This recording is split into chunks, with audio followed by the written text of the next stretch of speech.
Okay, so real quick, have you ever tried to impress someone so badly that you ended up with 3 firefighters in your kitchen, your smoke alarm screaming like a banshee, and spaghetti literally stuck to your ceiling? Because that's where I was last Tuesday, standing in my apartment, firefighters everywhere, and this girl I'm trying to impress is just staring at me. And all I can think is, Barry, you absolute legend. You've done it again. Let me explain how we got here. So 2 weeks ago, I matched with this girl on a dating app. Her name's Emma. She's got her life together, like scary together. She's got a job, a 401k, plants that are alive. Meanwhile, I'm over here eating cereal for dinner and using a folding chair as my dining room table. We're texting back and forth, and she mentions she loves Italian food. And my brain, my stupid, overconfident brain goes, Barry, you know it would be impressive if you cooked for her. Now, here's the thing. I don't cook. The extent of my cooking knowledge is microwaving Hot Pockets and not setting the timer too high. That's it. That's my entire culinary repertoire. But I'm feeling confident. I'm feeling like Gordon Ramsay. I'm thinking, how hard can spaghetti be? It's literally just noodles and sauce, right? It was not just noodles and sauce. So I text Emma. I go, hey, how about I cook you dinner at my place? Homemade Italian. And she responds with the smiley face emoji and goes, that sounds amazing. And that's when the panic sets in, because now I've committed. I've locked myself into this. There's no backing out. I'm in too deep. I spend the next 3 days watching cooking videos on YouTube like I'm cramming for the SATs. I'm watching Gordon Ramsay yell at people. I'm watching Babish make it look easy. I'm taking notes. I buy a whisk. I don't even know what a whisk does, but I buy one because it seems important. The day of the date arrives. Emma's coming over at 7 p.m. I've got 2 hours to cook spaghetti. 2 hours. That's plenty of time, right? Wrong. So wrong. Okay, so I start with the pasta. Simple enough. Boil water, add noodles, wait. I can do this. I'm a grown man. I can boil water. I fill up this massive pot, like way too big, but I'm thinking go big or go home. And I put it on the stove. I crank the heat to max because I want this water boiling fast. Efficiency, baby. I walk away for like 2 minutes to set the table. I'm feeling good. I'm feeling like a chef. I've got my whisk out. I still don't know what it's for, but it's there and it looks professional. I come back to the kitchen and the pot is violently boiling over. Water is everywhere. It's like a volcano erupted on my stove. There's water on the counter, on the floor, and somehow on this ceiling. I don't even know how that's physically possible, but Barry finds a way. I panic. I grab the pot with my bare hands like an idiot, immediately regret it, drop it back down, and now I'm hopping around my kitchen because my hands are burning and there's boiling water everywhere.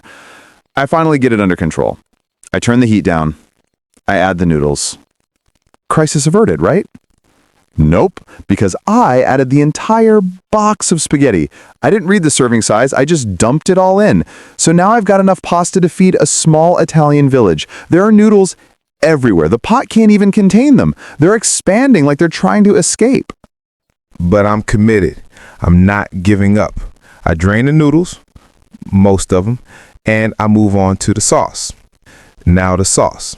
I bought this fancy jar of marinara because I wanted to look like I knew what I was doing. But then I remembered that guy on YouTube said real chefs make their own sauce. So I'm like, okay, Barry, you can do this. How hard can it be? I grabbed some tomatoes, an onion, garlic, and some random spices I found in the back of my cabinet that might be from 2018. I start chopping everything. I'm chopping like I'm on a cooking show. I'm feeling dangerous with this knife. I throw everything into a pan. I add olive oil. But here's the problem. I don't know how much olive oil to add. So I just pour. I pour until it looks right, which turns out to be way too much. The pan is basically a shallow olive oil pool with some vegetables floating in it. I turn the heat on, and within 30 seconds, the oil starts popping, like aggressively popping. Little oil grenades are launching out of the pan and hit me in the face. I'm dodging them like I'm in the Matrix. One of them hits me in the eye.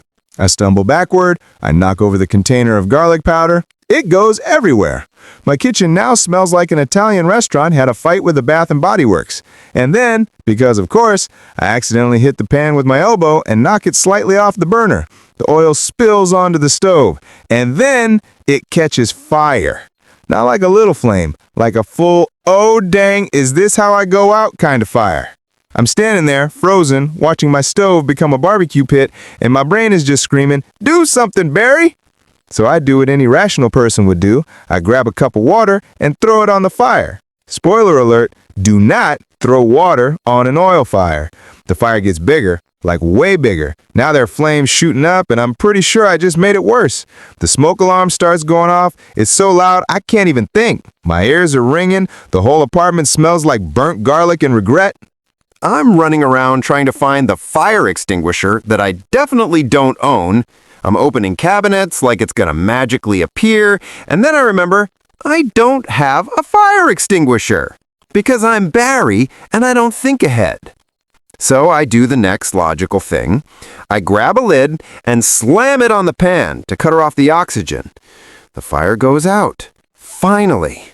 I'm standing there, covered in sweat, smelling like a burnt pizzeria, and the smoke alarm is still screaming. And then I hear it. The knock on the door. It's Emma. She's early. Of course she's early.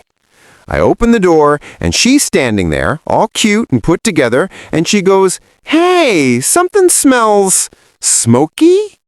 And before I can even respond, there's another knock, but this one's louder, aggressive. I open the door, and there are 3 firefighters standing there in full gear. Apparently, the smoke alarm in my building is connected to the fire department. I didn't know that, but now I do.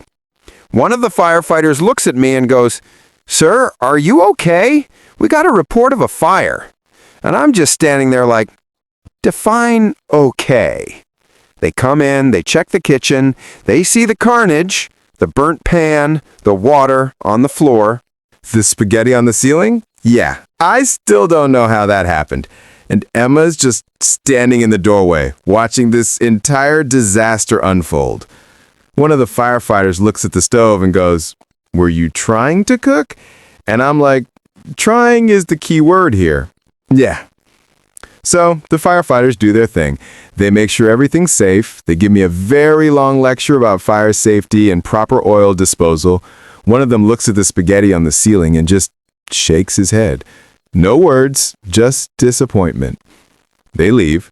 The smoke alarm finally stops, and it's just me and Emma standing in my destroyed kitchen. I'm waiting for her to leave. I'm waiting for her to say, "Yeah, this was a mistake, I'ma go." But instead, she looks at me and starts laughing, like full-on belly laughing. She's cracking up. She goes, "Barry, this is the funniest thing I've ever seen. I can't believe you set your kitchen on fire trying to make spaghetti." And I'm like, "Yeah, well, I'm a man of many talents. Most of them disasters." She goes, "Okay, new plan. Let's order pizza, but I'm picking the place because clearly you can't be trusted." And you know what? We ordered pizza. We sat on my floor because, again, folding chair dining room, and we ate pizza, surrounded by the aftermath of my cooking nightmare. And we laughed about it for like 2 hours. Turns out, setting your kitchen on fire is a pretty good icebreaker. Who knew? So here's what I learned from trying to impress a date by cooking and accidentally calling 911. 1. YouTube cooking videos make it look way easier than it is. Gordon Ramsay is a liar. 2. Always have a fire extinguisher. Like seriously, go buy one right now. I'll wait. And 3, sometimes the best way to impress someone is to just be yourself, even if yourself is a walking disaster who sets spaghetti on fire. Oh, and Emma and I are still seeing each other. She made me dinner last week at her place, and it was incredible. She didn't set anything on fire. She didn't call 911. She's basically a culinary goddess. Meanwhile, I'm banned from my own kitchen. My roommate won't let me use the stove unsupervised anymore. It's fine. I'm at peace with it. Anyway, if you've ever had a cooking disaster or if you've accidentally called emergency services for something embarrassing, drop it in the comments. Let's share the pain. And if you made it this far, smash that like button, subscribe to Barry Blunders for more stories of me ruining my life, and hit the bell so you never miss the next catastrophe. Thanks for listening, and remember, when in doubt, just order pizza. Barry out. Oh, and one more thing, there's still spaghetti on my ceiling. It's been a week. I don't know how to get it down. If anyone has tips, please help. Seriously, it's mocking me.